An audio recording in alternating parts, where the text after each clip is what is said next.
जब हमारे दिन में एक ऑडिट का साइकिल है तो उसी के हिसाब से एश्योरेंस का साइकिल भी है कि हम लोगों ने कुछ प्री कंडीशंस की बात की, फिर शुरू शुरू की बातें की, फिर प्लानिंग पे बात हुई, फिर रिस्क असेसमेंट बात हुई, फिर प्रोसीजर्स वगैरह पे हुए और एंड में हम फिर कंक्लूजन की तरफ आ गए थे। तो इससे पिछले यूनिट में हमने ये पढ़ा था कि अब एश्योरेंस की क्या प्रोसीजर्स हैं, चीज़ें किस तरह से दी जाती हैं। अब हमारा टारगेट ये है कि अब हम एंड ऑफ असाइनमेंट पे आ गए हैं तो हम कंक्लूजन किस तरह से देंगे।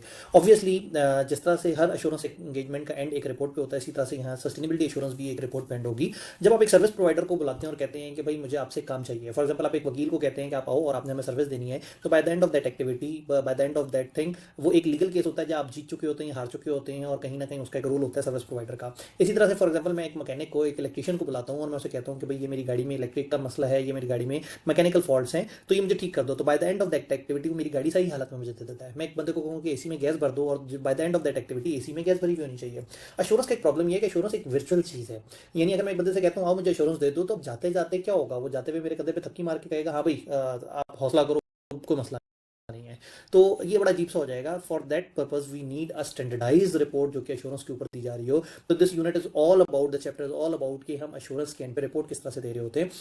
बड़ी टिपिकल, बड़ी ही बेसिक सी, बड़ी वही पुरानी बातें जो आपने इससे पहले भी सुनी हुई हैं, उन्हीं को हम लेके चलेंगे। तो इस टाइम पे इस यूनिट में पहली हमारी assumption ये होगी कि हम एक टिपिकल साफ सुथरी सी ओपिनियन या कंक्लूजन दे रहे हैं, और ऑनवर्ड फिर हम देखेंगे कि अगर हमारी रिपोर्ट, हमारी अगर ओपिनियन में कोई मसला हो तो हम अपनी रिपोर्ट के अंदर क्या क्या चीज़ें किस तरह से चेंज करेंगे। तो इस वक्त we are going through a technical reference guide जो हमने ISS से 5000 के ऊपर हम लोगों ने काम करना है। तो एक ओवरऑल स्ट्रक्चर देखेंगे कि हमने साफ ओपिनियन तक कैसे पहुंचना है और उसको फिर अपनी रिपोर्ट में किस तरह से प्रेजेंट करना है।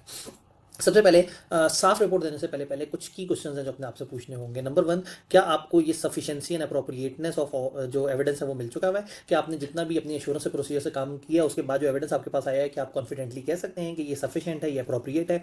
देन कंसिस्टेंसी को चेक करेंगे। ये जो आपने एविडेंस हासिल किया है क्या वो कंसिस्टेंट है या वो कॉन्ट्राडिक्टरी है? आपने एविडेंस हासिल किया और दूसरी जगह से एविडेंस हासिल किया, अगर वापस मैच कर रहे हैं, जो आपको क्लाइंट ने इन्फॉर्मेशन दी, जो आपने एविडेंस हासिल किया, ये सारी चीज़ें अगर एक दूसरे को सपोर्ट कर रही हैं तो वी आर वेरी गुड। और हम कहते हैं कि हाँ भाई हमारे पास अब यहाँ पे सफिशिएंट अप्रोप्रिएट एविडेंस भी हमें मिल चुका हुआ है। और दूसरा ये है कि हमारे जितने भी एविडेंस है वो आपस में मैच कर रहे हैं और किसी भी जगह पे हमें कोई ज़रूरत नहीं है चीज़ों को चेंज करने की। फिर तीसरी डिस्कशन हो जाती है मेटीरियलिटी के बारे में, कि क्या जितनी भी आप चीज़ें देख रहे हैं, आप मेटीरियलिटी के कॉन्टेक्स्ट में देख रहे हैं, कहीं कोई ऐसी मिस स्टेटमेंट तो नहीं जो मेटीरियलिटी को क्रॉस कर गई हो सकता है इंडिविजुअली ना क्रॉस करे, लेकिन वो उस तरह अपनी जैसी बहुत सारी और स्टेटमेंट्स के साथ मिलकर क्या मेटीरियलिटी को ओवरऑल तो नहीं क्रॉस कर रही। तो तीन मोटी मोटी कंसिडरेशन ये हुई कि सफिशिएंट अप्रोप्रिएट एविडेंस मिल चुका हो, आपके एविडेंस आपस में क्रॉस मैच करते हो, मेटीरियलिटी आपने देख ली हो, और अगर इश्यूज अभी भी हैं तो वे इंडिविजुअली और कलेक्टिवली इमेटीरियल हो और वो मेटीरियलिटी के जोन में ना हो।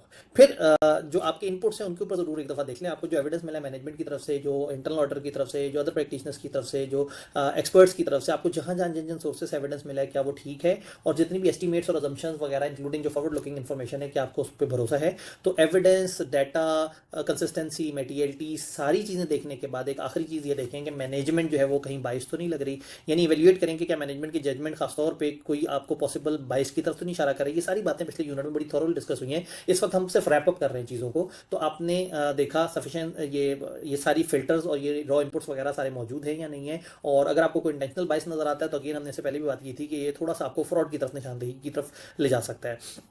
तो अब आपने ओवरऑल पिक्चर देख ली, सिचुएशन आपको समझ आ गई, now you are very ready. आपने कहा हाँ ठीक है सही है, मुझे यहाँ तक तो हौसला हो रहा है। नेक्स्ट स्टेप क्या है? नेक्स्ट स्टेप ये है कि फ्रेमवर्क के ऊपर इस दफ़ा ज़रा देख लें, क्योंकि अब फाइनल ओपिनियन देने से पहले ये देखना बड़ा ज़रूरी है कि इनका फ्रेमवर्क क्या था। क्योंकि ऑब्वियसली अगर वो एक फेयर प्रेजेंटेशन फ्रेमवर्क है तो आपकी जिम्मेदारी और तरह से है, और अगर कंप्लाइंस फ्रेमवर्क है तो जिम्मेदारी और तरह से है। आपको याद होगा शुरू की इसमें, सॉरी, शुरू के जो हमारे लेक्चर्स थे उसके अंदर हमने एक दफ़ा देखा था कि कंप्लायंस फ्रेमवर्क वो फ्रेमवर्क है जिसको हू बहू फॉलो करना है, यानी कि जो है जैसा है आपने फॉलो करना है और उसके मुताबिक आपने सस्टेनेबिलिटी इन्फॉर्मेशन बनानी है। फेयर प्रेजेंटेशन फ्रेमवर्क दूसरी तरफ ये था कि एक ऐसा फ्रेमवर्क जो कि यूजर्स फोकस था, कि अगर यूजर्स की अंडरस्टैंडिंग के लिए कुछ चीज़ें ऐड करनी पड़े, कुछ लेस करनी पड़े, तो आप ऐसा कर दिया करें, कोई मसले वाली बात नहीं है।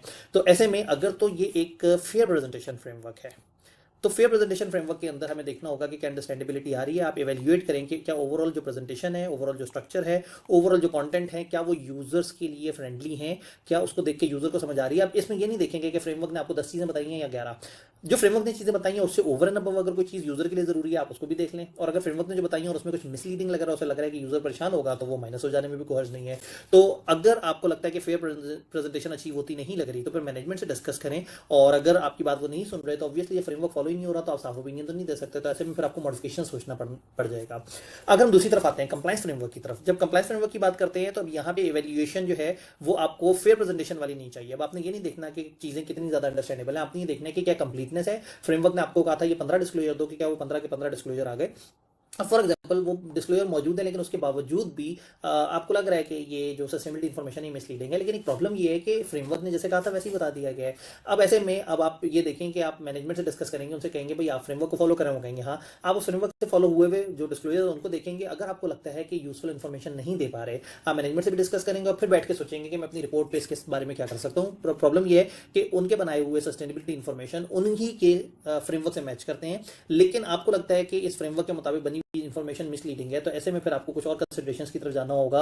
आप देखेंगे कि आपके पास क्या ऑप्शन मौजूद है, क्या आप कोई अदर मैटर डाल के अपनी रिपोर्ट में थोड़ी सी अपनी क्लैरिटी या अपनी जिम्मेदारी को थोड़ा सा और वाजे कर सकते हैं। थोड़ा सा आगे चलेंगे तो अदर मैटर के ऊपर भी हम थोड़ी सी बात कर रहे होंगे। तो अब पहला स्टेप ये था कि हमने देखा कि इन्फॉर्मेशन हमें कहाँ कहाँ से मिली है। अगला स्टेप ये था कि हमने देख लिया कि जो हमारा फ्रेमवर्क है वो कौन सा है और अब हम उसके मुताबिक कैसे चलेंगे। देन अब आपने लीडर ने अपनी जिम्मेदारियों की एक चेकलिस्ट भी वो कर लेनी है, उसने ये देख लेना है रिपोर्ट पर साइन करने से पहले कि क्या उसने एथिकल रिक्वायरमेंट अपनी फुलफिल कर ली है, क्या सफिशिएंट अप्रोप्रिएट एविडेंस जो उसे चाहिए था वो उसने हासिल कर लिया हुआ है, या अभी स्टिल कुछ चीज़ें रहती हैं। सस्टेनेबिलिटी इन्फॉर्मेशन को उसने रिव्यू करके और जो एश्योरेंस रिपोर्ट उसके ऊपर दी जा रही है कि उसको फाइनल चेक कर लिया है, क्या उसकी इन्वॉल्वमेंट सफिशिएंट अप्रोप्रिएट थी थ्रू आउट एंगेजमेंट, क्योंकि काम टीम मेंबर ने किया। आपको याद होगा मैंने लेक्चर्स के शुरू में कहा था कि काम टीम कर रही होती है और आपने फिर उसे देख के बताना होता है कि वो अच्छा काम करे या नहीं करे, या जिम्मेदारी आपने लेनी होती है। तो ऐसे में वो शुरू में आप याद करें एश्योरेंस के स्टैंडर्ड स्टार्ट होते साथ ही बिल्कुल शुरू की डिस्कशन के साथ ही हम क्वालिटी कंट्रोल के ऊपर आ गए थे और हमने कहा था एंगेजमेंट लीडर की बहुत ज्यादा जिम्मेदारी आ जाती है और वो आके चीजों को देख रहा होता है।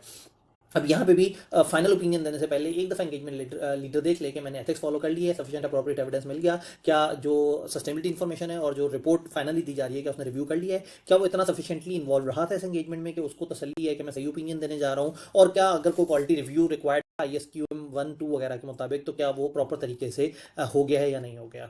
फाइनली आपने अपनी डॉक्यूमेंटेशन के वॉल्ट में क्या डालना है, यानी कि अपने अपने डॉक्यूमेंटेशन में चीज़ें किस तरह से डालनी है। तो ऐसे में ये देखना है कि क्या किसी और प्रैक्टिशनर ये जो आपने काम यूज़ किया था वो एडुकेट था, क्या एक्सटर्नल एक्सपर्ट वगैरह का काम, और क्या वो चीज़ें आपने सही से देख ली हैं और क्या आपके मुताबिक हैं, और जितनी भी इन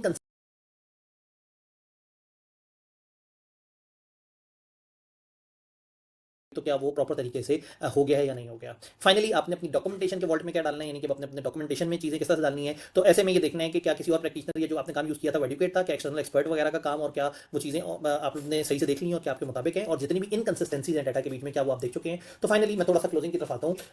रिपोर्ट देने से पहले आपने ओवरऑल आपको मिलने वाले एविडेंस की क्वालिटी, मटेरियलिटी, आपको जो मुख्तलिफ तरह के लोगों से डाटा मिला है उसके ऊपर, फिर आपकी